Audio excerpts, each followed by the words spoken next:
4 سال رہے حوازن میں، بنو سعد میں، پھر ماں کے پاس آئے، 6 برس کے ہوئے تو ایک عرصہ گزر گیا تھا، تو حضرت آمنہ نے عبد المطلب سے اجازت چاہی کہ میں اپنے خامند کی قبر کی زیارت کرنا چاہتی اور اپنے سسرال ننہال سے ملنا چاہتی، تو عبد المطلب نے اجازت دے دی۔ 2 اونٹوں پہ یہ قافلہ چلا ہے، ایک اللہ کا رسول ہے، ایک ام ایمن آپ کے والد کی خادمہ ام ایمن، نام ان کا برکت تھا، مشہور ام ایمن تھی، ایمن کی والدہ، حبشی عورت تھی یہ، اور ایک حضرت آمنہ، یہ 3 افراد کا قافلہ مدینے پہنچا ہے اور نابغہ کے گھر میں اترا ہے۔ تو آپ تصور کرو جب پہلی دفعہ اللہ کے نبی باپ کی قبر پر گئے ہوں گے، کیا تصور، کیا تاثر ہوگا اس وقت اللہ کے نبی کا، اور آمنہ کا کیا حال ہوا ہوگا۔ آمنہ 25 سال کی ہو چکی اب،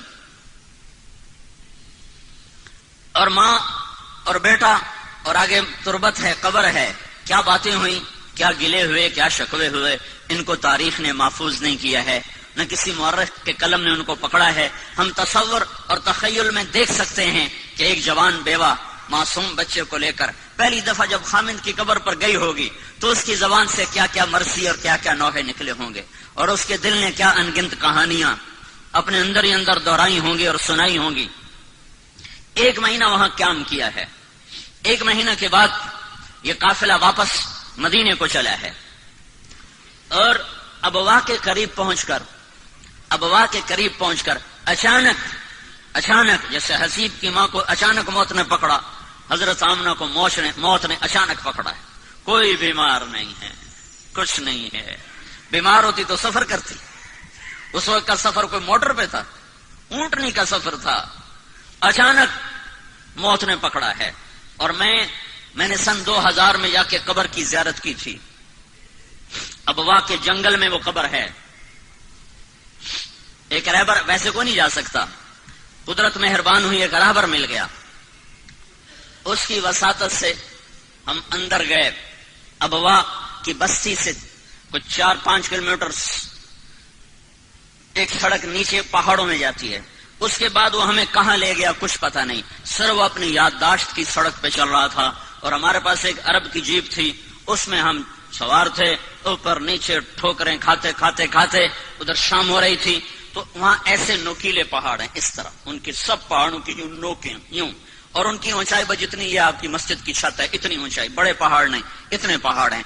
ایک پہاڑ کے اوپر 20 بائی 20 یا 15 بائی 15 کا فرش، قدرتی فرش پہلے سے بچھا ہوا تھا، وہاں وہ قبر تھی۔ وہ پتہ نہیں اس وقت بدوؤں نے بنایا یا پہلے سے اللہ تعالیٰ نے وہ بنا کے رکھا تھا کہ یہاں محمد مصطفیٰ کی ماں کو جگہ دی جائے گی۔ تو وہاں اچانک موت نے پکڑا ہے، اور آپ اپنی ماں کے سرانے بیٹھے تھے اور خوف زدہ تھے، اور اپنی ماں کو بلاتے آگے جواب نہیں آتا تھا، پتہ نہیں کیا تکلیف ہوئی، اللہ ہی جانے، اللہ ہی جانے۔ مجھے ایسے خیال آتا ہے کہ دل کی تکلیف ہوئی ہوگی، جو اچانک جو موت آئی تو یہ خیال آتا ہے کہ غالباً اور بولا بھی نہیں جا رہا تھا، تو وہ یہ ساری نشانیاں کٹھی کٹھی کر کے مجھے ایسے تصور قائم ہوتا ہے، کوئی پکی بات کوئی نہیں ہے، بہرحال موت تھی، بیماری جو بھی تھی۔ تو آپ اپنی ماں کو بلاتے، ماں، تو ایسے دیکھتی اور آنکھیں جھکا لیتی، پھر جیسے بجھتی شمع بھڑکتی ہے تو انہوں نے اپنی ساری طاقت کو جمع کر کے کہا، کل حی میت وکل جدید بال، ہر زندہ نے مرنا ہے اور ہر نئی چیز نے پرانا ہونا ہے۔ مجھے لگتا ہے میری موت آ چکی ہے، لیکن مجھے یقین ہے میرا نام باقی رہے گا کہ میں نے ایک ایسا بچہ چھوڑا ہے جو کائنات کو روشن کرے گا۔ اور یہ آخری کلمات تھے۔ او اللہ کے نبی نے ماں کے سینے پہ سر رکھا ہے، اب تصور 6 سال کا بچہ ہے، کاش تم وہ جگہ دیکھتے۔ میں نے ہزاروں دفعہ یہ قصہ سنا ہے اور ہر دفعہ میں روتا ہوں، اب تو ویسے ہی موقع ہی ایسا ہے کہ رونا آ رہا ہے۔ چاروں طرف وحشت ناک ویرانہ ہے، سن 2000 میں اتنی وحشت تھی تو 14 صدی پہلے وہاں کیا وحشت ہوگی۔ اور 6 سال کا بچہ ماں کے سینے پہ سر رکھا ہوا ہے، اسے نہیں پتا موت کیا چیز ہے، پہلی موت دیکھی ہے، لہٰذا وہ حیران ہے کہ میری ماں بولتی کیوں نہیں، تو کہتا ماں تو بولتی کیوں نہیں۔ کس نے قبر کھودی یہ اللہ ہی جانتا ہے۔ حضرت ام ایمن گئیں ابوا یا کوئی وہاں سے گزرا، ان دونوں میں سے کوئی ایک بات ضرور ہوئی ہے۔ قبر کھودنے کے بعد جب نیچے اترے ہیں تو اللہ کے نبی نے دوڑ لگائی اور جا کے ماں کی قبر پر لیٹ گئے۔ جب ام ایمن پہنچ گئے تو اللہ کا نبی کیا کہہ رہا تھا؟ ماں تم میرے ساتھ چلتی کیوں نہیں؟ تمہیں نہیں پتا تیرے سوا میرا دنیا میں کوئی نہیں ہے، تو میرے ساتھ کیوں نہیں چلتی؟ اما تدرین لیس لی احد سواک، تیرے سوا میرا کوئی نہیں ہے۔ تو ام ایمن نے اس حال میں اٹھایا ہے وہ کہتے تھے میں نہیں جاؤں گا، اپنی ماں کی قبر کو پکڑ لیا کہ میری ماں چلی گئی تو میں جاؤں گا۔ 6 برس، حسیب تو 22 برس کا نوجوان ہے، میرا نبی تو صرف 6 سال کا تھا۔ اس کے تو کوئی کاروبار نہیں تھے، اس کی تو کوئی جائیداد نہیں تھی، آگے یتیمی کا کالا اندھیرا چھایا ہوا ہے۔ مکے تک کچھ نہیں کھایا پیا، 2 راتیں 2 دن کا سفر باقی ہے، کچھ نہیں کھایا پیا، اور وہاں جا کے بھی کھانا پینا چھوڑ دیا، سارا دن کچھ نہیں کھاتے تھے، زمزم کے چند گھونٹ پی لیتے تھے اور الگ چپ کر کے بیٹھے رہتے تھے۔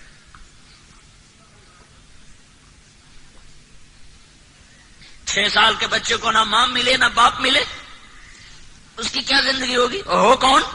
وَالضُّحَىٰ وَاللَّيْلِ إِذَا سَجَىٰ، مجھے قسم ہے تیرے روشن چہرے کی، مجھے قسم ہے تیری سیاہ زلفوں کی، جس کے چہرے کی قسمیں اٹھائے، جس کی زلفوں کی قسمیں اٹھائے، جس کے بول کی قسم اٹھائے، وَقِيلِهِ يَا رَبِّ إِنَّ هَؤُلَاءِ قَوْمٌ لَا يُؤْمِنُونَ، جس کے وجود کی قسم اٹھائے، لَعَمْرُكَ، مجھے تیری جان کی قسم، جس کے شہر کی قسمیں اٹھائے، جس کو حبیب اللہ کا ٹائٹل دے، رحمت للعالمین کا خطاب دے، شاہد اور مبشر اور نذیر اور داعی اللہ اور سراج منیر اور مزمل اور مدثر اور طٰہٰ اور یاسین اور محمد اور احمد اور ماہی اور حاشر اور عاقب اور فاتح اور خاتم، ابو القاسم اور طٰہٰ اور یاسین، اتنے خوبصورت نام جس کو دے رہا ہو، اس کے لیے تو سونے کے گھر ہوتے اور براق کی سواریاں ہوتی، ماں باپ سر پہ سایہ کیے ہوئے ہوتے۔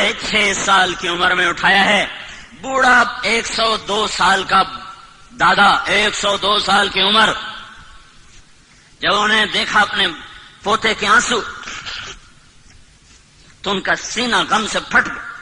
انہوں نے 24 گھنٹے کے لیے آپ کو ساتھ رکھا، لیکن آپ کا کھانا پینا چھوٹ گیا تھا، سوائے زمزم کے پانی کے، کئی دن کچھ نہیں کھاتا۔ دادے کا آسرا ملا ہے تو 2 سال بعد اللہ نے کہا تو بھی واپس آیا، تینوں بھی نہیں رہن دے ہونا۔ 2 سال بعد اس کو بھی اٹھا لیا ہے۔ تو میرے نبی نے کہا مجھے یاد ہے میں 8 سال کی عمر میں اپنے دادا کے جنازے کے ساتھ روتا ہوا جا رہا تھا، ابو طالب نے سنبھالا، لیکن ابو طالب غریب تھے، روٹی پوری نہیں کر سکتے تھے۔ آتا ہے کیا بکریاں چرا کے شام کو آ رہے تھے، ننگے پاؤں تھے، ننگے سر تھے، جوتا بھی نہیں تھا پہننے کو۔ مجھے مکے میں ننگے پاؤں چل کے دکھاؤ، تمہارے آب لینا پڑ جائیں تو۔ تمہارا نبی 8 سال کی عمر میں ننگے پاؤں اس کے صحراؤں میں سارا دن بکریاں چراتا تھا کہ چند سکے ملیں گے جس سے میری روٹی چلے، کہ چچا غریب ہے۔ ویسے وہ سب کچھ قربان کر دیا ابو طالب نے، پر تھا ہی کچھ نہیں، شرافت تھی، رزق نہیں تھا،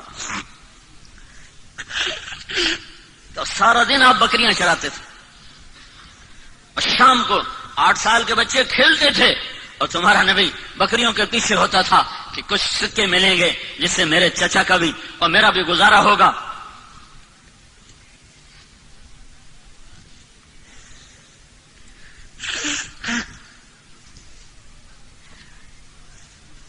جب آخری حج کا سفر شروع ہوا ہے، آپ زندگی کے آخری ایام میں ہیں، 63 سال عمر ہو چکی ہے۔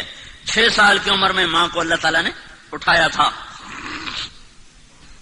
اس واقعے کو 57 سال گزر چکے ہیں، 57 سال۔ اور جب آپ کا قافلہ حج کا نکلا ہے مدینہ سے، تو آپ نے رخ وہ لیا جس میں ابوا راستے میں پڑتا ہے، اور پھر آپ نے کوئی 70-80 ہزار کا یہ قافلہ بن چکا تھا، مکہ جاتے جاتے 1 لاکھ ہو گیا، عرفات جاتے جاتے 1.25 لاکھ ہو گیا، 70-80 ہزار کا قافلہ ہے۔ اس کو ابوا ایک وادی ہے جہاں ایک بستی ہے، جب سب سے پہلے ہم وہاں اس وادی میں گئے، وہاں کوئی راہبر نہ ملا. ایک پیٹرول پمپ پہ اللہ نے ایک راہبر ملا دیا. تو قافلے اس وادی میں ٹھہرتے تھے. اللہ کے نبی نے وہ قافلہ وادی میں نہیں ٹھہرایا، اپنی ماں کی قبر کے گرد وہ قافلہ ٹھہرایا ہے، حج کا قافلہ. اور وہاں ٹھہرنے کی کوئی جگہ نہیں، میں آنکھوں سے دیکھ کے بتا رہا ہوں. وہاں 7 آدمی نہیں سوکھے رہ سکتے. 70,000 کو وہاں اتارا کہ ایتھے خیمے لا چھڑو، کھبے سجے جدے راہ ملدے نے لے جاؤ، جتو راہ لبدنے رہ لو. وہاں سارے الٹے سیدھے ٹیڑے میڑے خیمے لگے، اور تمہارے نبی نے اپنا خیمہ ماں کی قبر کے قریب لگایا. پھر وہاں سے نکلے اور ماں کی قبر پر یوں گھٹنے اٹھائے اور دونوں ہاتھ رکھے اور یوں سر اپنے گھٹنوں پہ رکھا اور کئی گھنٹے سرہانے بیٹھ کے ایسے روئے جیسے اس وقت روئے تھے. اس لیے میرے نبی نے فرمایا جب تم پر صدمے آئیں تو میرے غم یاد کرنا، تمہارے اپنے غم ہلکے ہو جائیں گے. تمہارے غم چھوٹے تمہیں نظر آئیں گے، میرے غم سنو گے تو تمہیں اپنے غم